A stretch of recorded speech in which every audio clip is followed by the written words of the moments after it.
আমার ছোট বোন দান করেছে এই বড়টা। আমাদের গোডে মন্দির বলে না, এটা গোডে মন্দির বলতেছি গাড়িওয়ালা পয়সা পাওয়ার জন্য। বন্ধুরা, এখন আমি আছি মহেশখালী স্বর্ণ মন্দিরের সামনে। এখন আমি মন্দিরের ভিতরে প্রবেশ করব এবং তোমাদেরকে মন্দিরটি ঘুরে দেখাবো। চলো যাই। মন্দিরের প্রবেশদ্বার।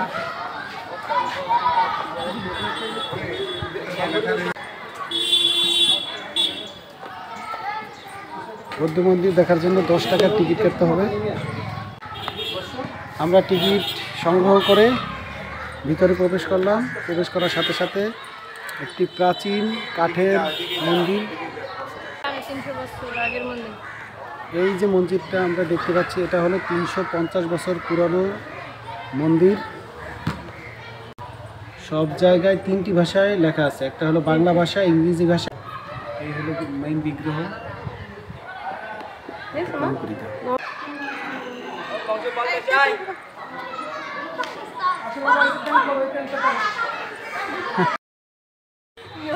আমাদের সামনে এখানেই আছেন এক কাকা। কাকার কাছ থেকে আমরা জানবো মন্দির সম্পর্কে। কাকা, মন্দির সম্পর্কে না, আমাদের মহেশখালী পুরা দ্বীপ যখন হয়েছে তখন ওই যে স্থানীয়, বুঝছে, যখন স্থানীয় হয়ে গেছে ওই পরে আমাদের মন্দির দরকার না, তখন ওই যে মন্দির বানাইছি, সেটা মন্দির বানাইছি তখন গাছ দিয়ে।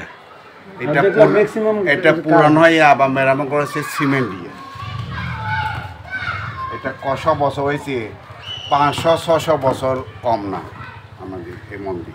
গোল্ডেন মন্দির বলে তো না? এটা আমাদের গোডের মন্দির বলে না, এটা গোডের মন্দির বলতেছি গাড়িওয়ালা পয়সা পাওয়ার জন্য। এটা আমাদের বৌদ্ধ বিহার, আমার জাতি রাখাইন, এটা আমাদের গ্রাম মহেশখালী পৌরসভা বড় রাখাইন পাড়া। এটা বৌদ্ধদের তো বিহার বলে, মন্দির বলে না, কিন্তু গোল্ডেন টেম্পল বলে। বিহার মন্দিরটা হিন্দু, বুঝছে, মন্দির বলতে হিন্দু, আমাদের গৌতম বুদ্ধ বলতে বিহার, মানে গোল্ডেন বিহার হবে। হ্যাঁ, গোল্ডেন বিহার। ধন্যবাদ কাকা আপনাকে। কাকার কাছ থেকে কিছু তথ্য জানলাম আমরা। এই মন্দিরটা আমার খালাতো ভাই দান করেছে একজনে। এটা আমার ছোট বোন দান করেছে এই বড়টা। আমরা দান করেছি সইয়া মূর্তি আছে না, এটা আমার মামা দান করেছে। কমপ্লিট হয় না, ভিতরে সাদা একটা দেখো। এটা প্যাকোডা বার্মাতে অর্ডার দিছে, 3 লাখ টাকা দিছে, আনতে পারে না এখন, যুদ্ধ। ওই যে ভাষা যে দেখা, ওইগুলো কি রাখাইন ভাষা না বার্মিজ? রাখাইন একই ল্যাঙ্গুয়েজ, একই, কিন্তু কথার ডিফারেন্স আছে আপনার, জাতির ডিফারেন্স। বার্মিজ রাখাইন, আমরা রাখাইন, আরকাইন। আপনাদের যে আর একটা রাখাইন আছে না, যে কুয়াকাটা আছে, যে রাখাইন, কুয়াকাটা রাখাইন আমাদের রাখাইন সেম না? বান্দুরাবা রাখাইন, এটা মারমা, এটা আমার রাখাইন না। আমার রাখাইন বংশ, রাজবংশ আমার রাখাইন। এজন্য আমাদের দেশেকে বার্মার সাথে যুদ্ধ করে নিতেছে। আমাদের রাখাইন বংশ, রাখাইন রাজ্যতে সোনা খনি, রূপা খনি, তেল খনি, গ্যাস খনি, পাথর খনি, সব কিছু আছে। বার্মা খাইতেছে, এজন্য আমাদের রাজ্য, আমাকে তো বার্মা রাজ্য, তো রাখাইন রাজ্য বল। ঢাকা মগবাজার আছে না, ওই ফেনী, চিটাগং, কক্সবাজার, মহেশখালী রাখাইন রাজ্য, ইতিহাস আছে। অনেক কিছু জানলাম কাকা আপনার কাছ থেকে। কিছু মনে করবে না, আমি বাংলা লেখাপড়া জানি না, কথা ভুল হলে মাফ। না, ভেরি নো। আর সবচেয়ে ভালো হইলো আপনাদের ভিতর মেয়েদের খুব প্রমোট করা হয়, তারা কাজ করে। আমাকে তো বাঙালির ভিতর মনে করেন মেয়েরা কাজ করে না, ঘরের ভিতরে থাকতে। আমাদের মেয়ে ছেলে কোনো ভেদাভেদ নেই, এই জন্যই আপনাদের ভিতর উন্নত, সসমান।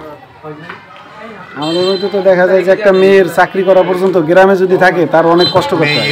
ডাক্তার আছে, নার্স আছে, চাকরি আছে, অনেক আছে, টিচার আছে।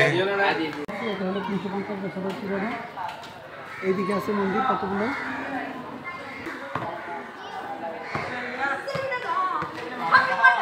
একটা কাঠের স্ট্রাকচার, এই একটা আর একটা সুন্দর মন্দির।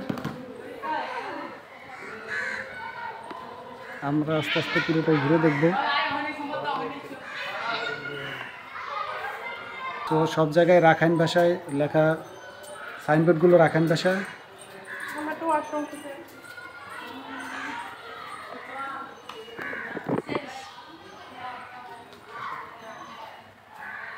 আসলে কারুকার্যগুলো দেখার মতো।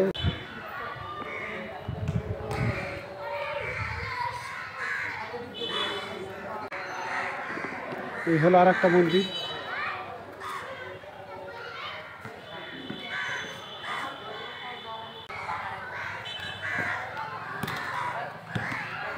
মন্দিরগুলোর আর একটা বিশেষত্ব হলো উপরে কিন্তু টিনের, ম্যাক্সিমাম সবগুলো মন্দিরই দেখতেছি উপরে টিন আছে, শুধু একটা নতুন মন্দির বাদে। এটা হলো পুরাতন মন্দির, এটা সম্পূর্ণ কাঠ এবং টিনের তৈরি।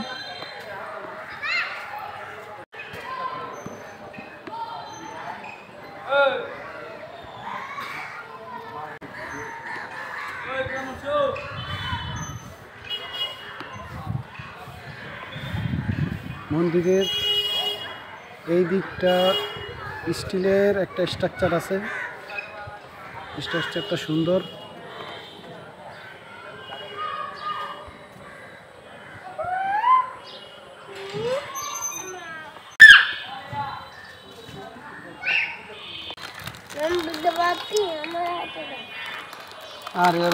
এই মন্দিরটার পাশে একটা ছোট কুয়ার মতো আছে, এখানে অনেকগুলো কচ্ছপ আছে।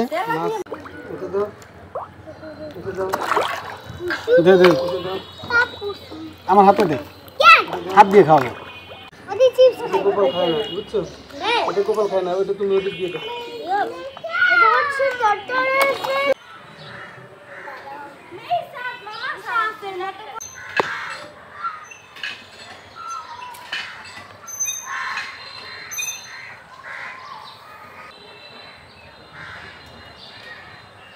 এই একটা অংশ মন্দিরের।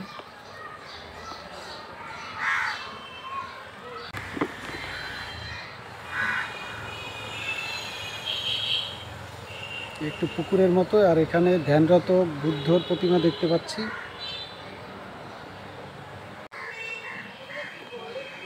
এই যে আর একটা মন্দির, উপরে কাঠের এবং টিনের কারুকার্য করা।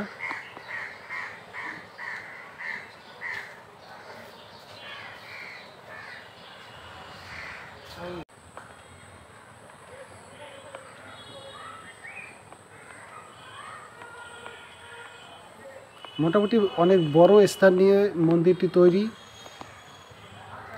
এবং জায়গাটা সুন্দর। আরও কিছু কিছু নতুন মন্দির তৈরি হচ্ছে, এই একটা তার মধ্যে অন্যতম মনে হতেছে।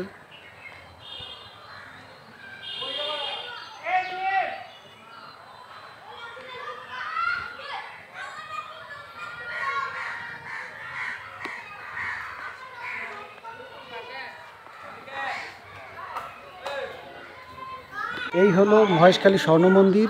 মন্দিরটা অনেক সুন্দর এবং একটা শান্ত পরিবেশ। এখানে আসলে যে কারো মন ভালো হবে।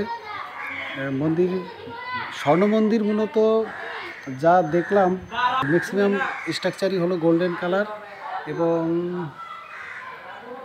এই মন্দিরের পুরনো যে স্ট্রাকচারগুলো আছে সেগুলো হলো কাঠ এবং টিনের তৈরি।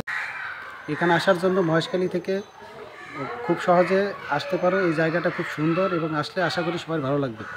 সবাইকে অসংখ্য ধন্যবাদ।